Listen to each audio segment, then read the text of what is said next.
What up, everybody? This is your boy, MrTMoney1993, aka Straight Facts, aka the original Carolina Panthers fan, man. And I just want to react real quick to some videos that I saw out there. Panther related videos that we can just react to a little bit together. So I wanted to start off with Pete Prisco and the CBS Sports team with their grade for us drafting Xavier Legette.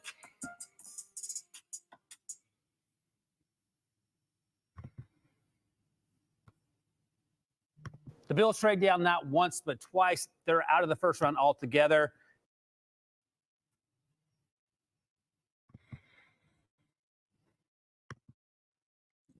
Here's who's coming up, Pete, the Carolina Panthers, and they are getting, no surprise here, a wide receiver, Xavier Legette. Finally gets Bryce Young some deep speed. Grade this pick for me. Yeah, I give it a B+. I like him as a player. I know you said, and everybody says he's only a one-hit wonder, but the best football is in front of him. He's a physical kid. He can run a little bit, and you have to get Bryce Young weapons. You have to find out what he is. Give him some help. They've given him some help. They moved up a spot to get him.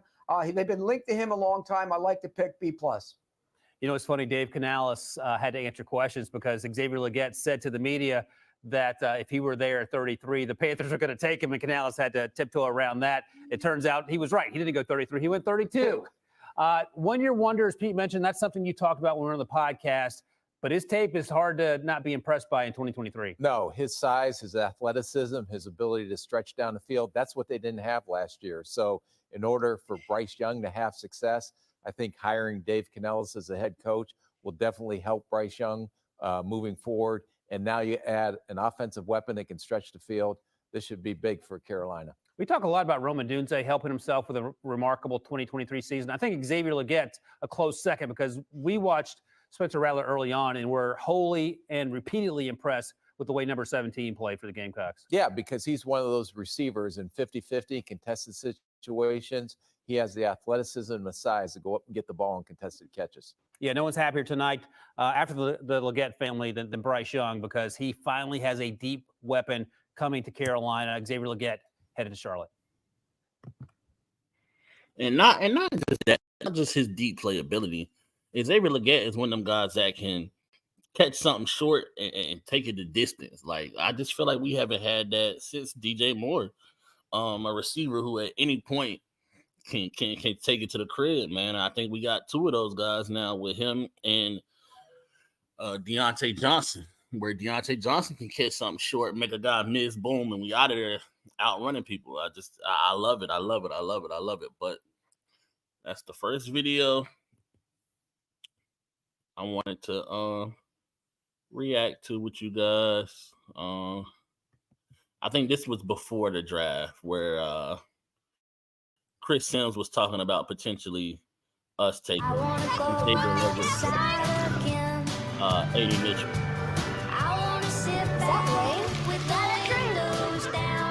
Walmart Plus members save on delivery, gas, plus so much more. Join today.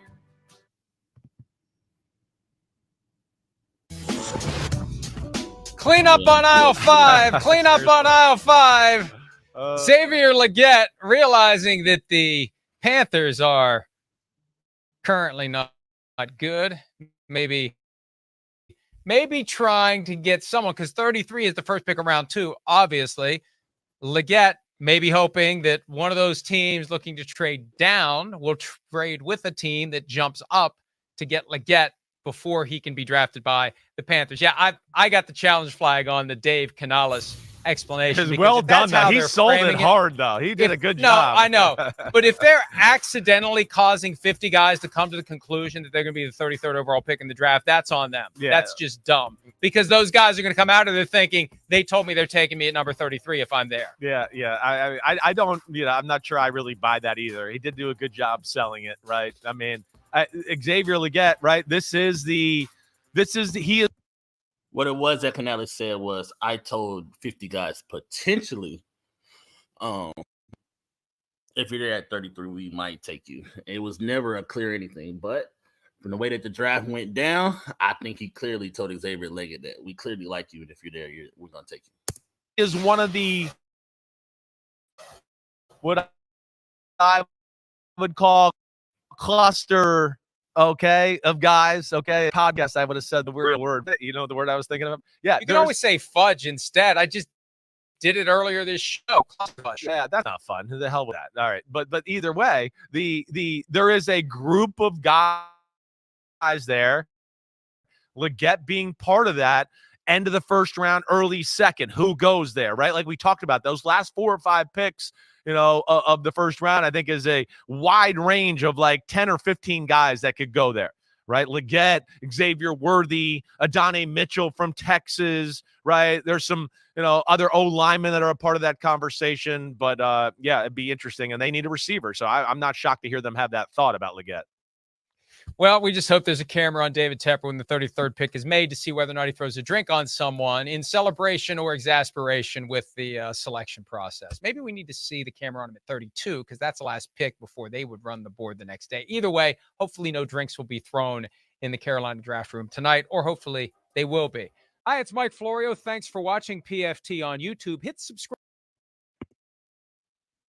So nothing of substantial said, which everybody knows I'm the biggest Mike Florio fan anyway. Chris Sims kind of hit and miss with me.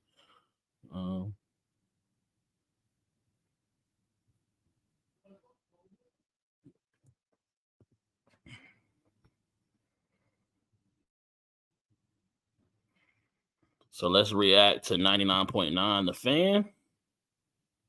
Reaction to us taking Xavier Leggett.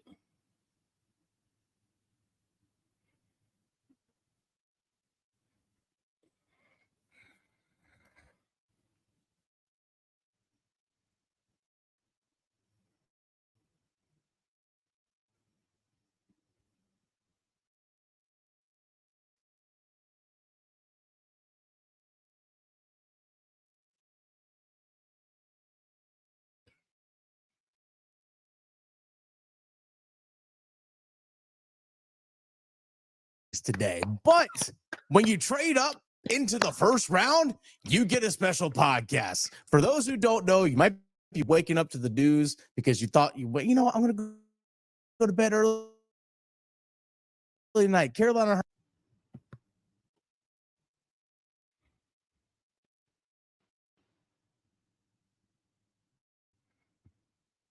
If we can get it to work.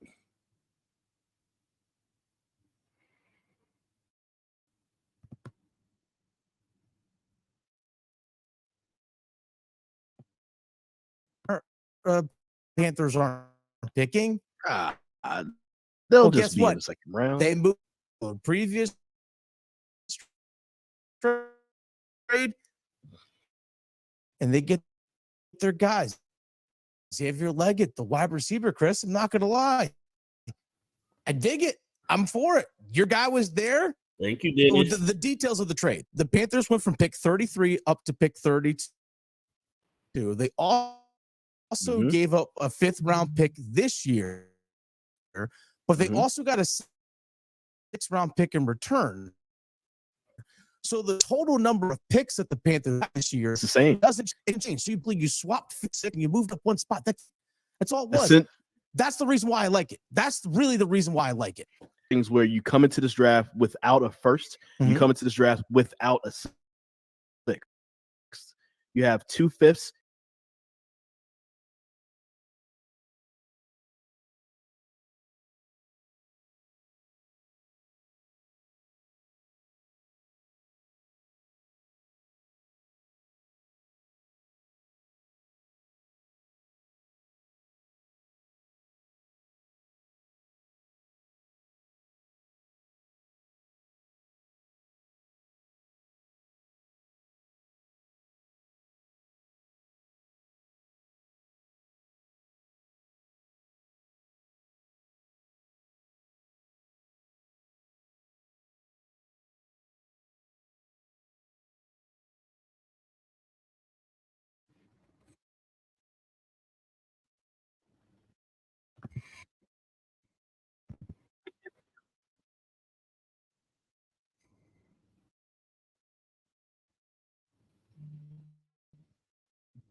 Yeah. So I had to wait till I got to a stoplight to look and see what happened. But then I start thinking about just kind of like the order of kind of how things ended up happening today. The Kansas City Chiefs had 32. They moved up to 28. So the Chiefs did to switch with Buffalo so they could get Xavier Worthy. Wide receiver from Texas. And then, you have the Bills go back down to 32. And now Dan Morgan, who's familiar with the Bills, who worked with Brandon Beane, who understands what they may be looking for, who knows they lost Stephon Diggs, who saw all the different wide receivers come off the board, said, okay, let me call up my homeboy and see what's going to go on really quick. Yeah. Because I don't want to lose out on my guy. We have already said this is our guy. We've already spotlighted him and said this is what we want. So let me just call him up really quick. What can we work out? I don't want to. It's Dan said him and Brandon Beane the had maneuvering. already had discussions Dan that Morgan if he wanted to trade down, he should call him. This offseason, Yeah, what he's done in free agency, the maneuvering right here, just watching the board, understanding what Buffalo may do because he's been there and he's worked with that guy.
Mostly offense.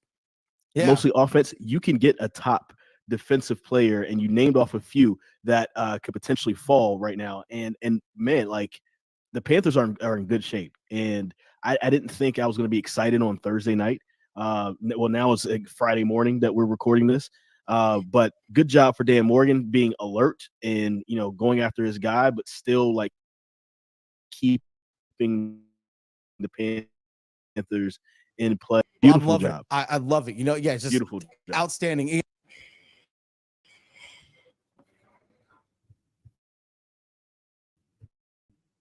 This is why I stopped shopping on Amazon and don't spend another dime on Amazon until you watch this first. Watch this.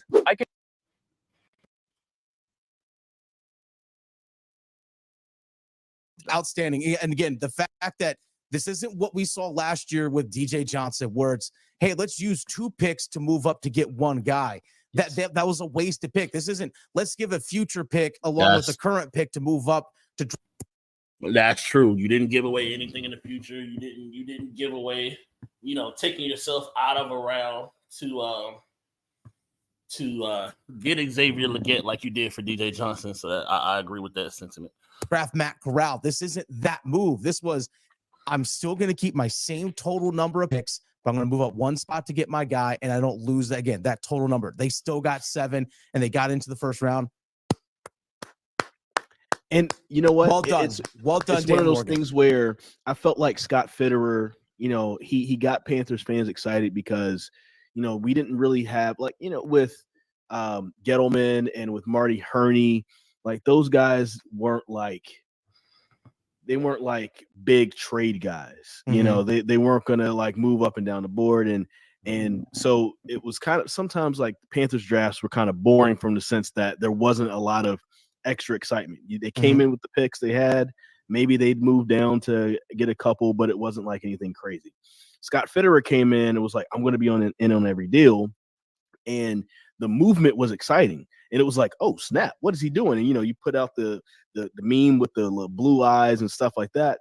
But at the end of the day, he wasn't doing anything. It's almost like that guy who's on the basketball court who can like do all the great, handles and everything, but which I hate that meme. Do not start that meme with Dan Morgan with the laser eyes. Please don't.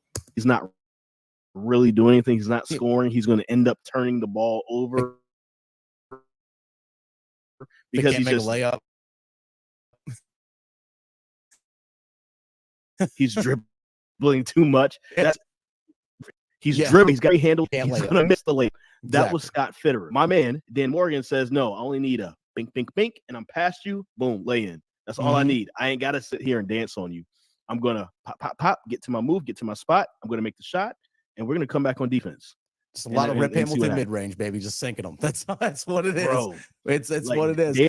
Dan Morgan might already be my favorite Panthers GM. Hey, there you go. Hey, hasn't started. The season hasn't started. All right, well, that's a quick instant reaction from Chris and I. I know it's late. Gosh, we're already into Friday, but leave your thoughts in the comments down below. You like it? You love it? Who do you want to see them taking at pick 39? Let us know. We're going to have a recap at the end of the draft, just kind of going over all the selections that the Carolina Panthers have made. But nonetheless, they got into the pick 32, got into the first round, Chris. I'm not going to lie. I love it. I've enjoyed this quickie with you. Hope you have a good night. Hey, always here for a quick one with you. Whoa, pause. I don't know what those two guys are talking about.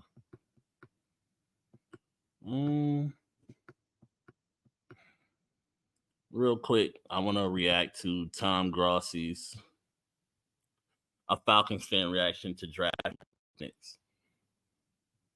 Arby's better not catch you slacking on snacking.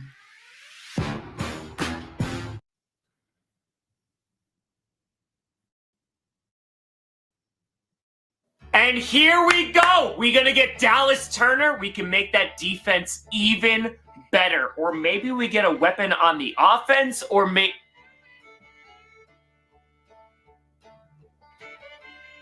what the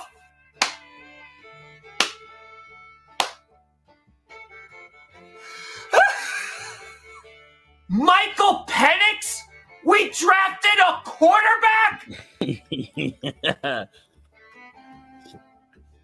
They trying to make their excuses for it. We just paid Kirk Cousins all that money. Yeah, he tampered, but and people thought they were going to win the division and not us? Okay. He's basically going to be 30 by the time he starts, and at that point, he might as well be dead. Oh.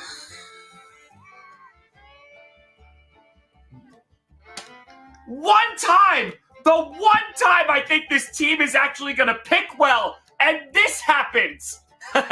It's like if 28-3 was a draft pick. We might as well have gotten Brock Bowers, because then it would have been another tight end we wouldn't have thrown to. At least you picked in the first round. We didn't even tell Kirk Cousins this was happening? Well, either this is going to go very poorly, or Kirk Cousins is going to win multiple MVPs. Trust me, I know from experience. Am I meant to suffer? I mean, we needed a quarterback, and I still don't understand that pick. Even if we didn't trade back up into the first round, I'm pretty sure we would have had a better first round than the Falcons. Makes Grassi funny. some room on the screaming street. I'm coming. No, it's a great pick for the Falcons.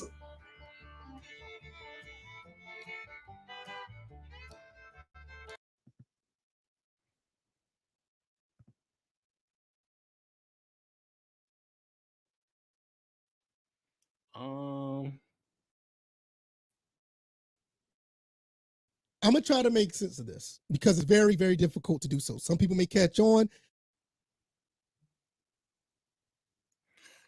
Yeah, I think we can. This is gonna be the last one of the video, right? See here. what I'm saying? Some people may not. That's fine. That's how it usually is when you're making content. Everybody is not on the same page for most things, and it is what it is. Now, for the record, I said this in a video a few days ago that this could be a possibility. This could happen. Absolutely not. I don't see a right to get some draft capital and make it happen from there. I thought they was going to go at Latu. It can move back and get Latu, get some draft picks, and possibly get a quarterback later. That's what I thought. The Atlanta Falcons stuns everyone, even Kirk Cousins and his camp. They had no idea what was going on. Should they know? Probably not. But when you bring a guy in for $90 million for the next 2 years, that may be the guy that you may want to talk about. Like, hey, we may bring a quarterback in behind you at some point. Told him, bro. I don't get it. I don't even understand it. And I'm going to try to make this make sense. If you can follow going, I said this on my live stream. It's a 4-year deal for Kirk Cousins.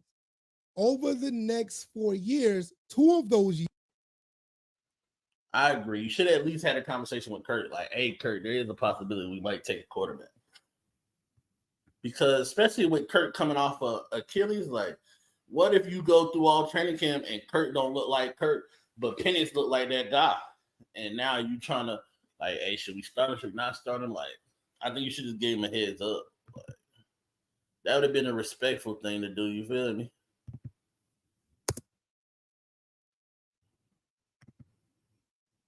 Years are the years that Kirk Cousins get paid. He plays those 2 years. Once those 2 years are up, they may gently nudge or push Cousins out the door, and Michael Penix will be ready after the 2 years. Also, what if something happens? Kirk Cousins get hurt. His Achilles not all that 100%. He may go down. You bring in Michael Penix. You got a top 10 draft pick quarterback ready to go. Almost no harm, no foul. Even though Penix is one of those guys back in the day himself, whatever. But I think this is the logic that they're trying to go with. Do I agree with it? No. I want an edge rusher at this point. Get Latu, you get Dallas Turner, and with these 2 guys, knowing what we know, it was exactly what I said could happen. You could trade back and still get the guy you want and get some draft capital. I don't know what's going on here, guys. I really don't. I am absolutely scratching my head right now. Like, that's the thing, too. They kept acting like everybody wanted Michael Penix, but I still feel like you could have traded down farther in the first round to even try to make that make sense. But to take Michael Penix at 8, that's crazy.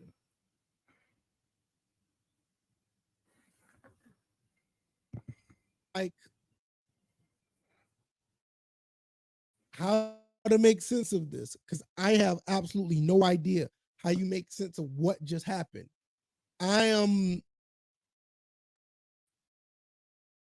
I tried to make the best sense out of possible. Maybe that's the way they're going to work the Aaron Rodgers, Jordan Love situation.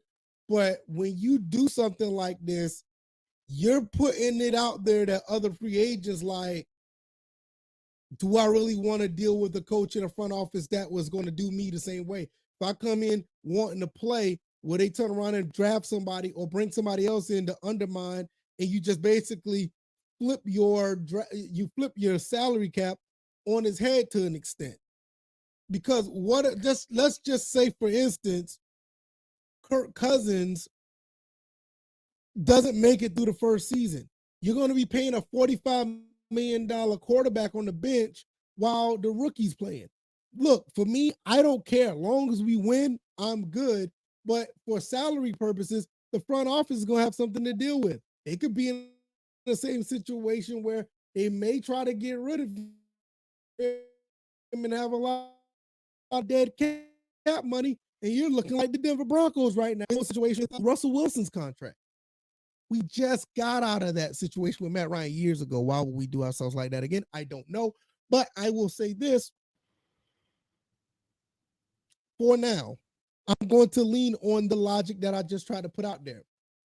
2 years in, Kirk Cousins gives us 2 years. Terry Fontenot and them try to push him out. Bring Michael Penix in. If Kirk Cousins can't make it with his injury, you bring Michael Penix in.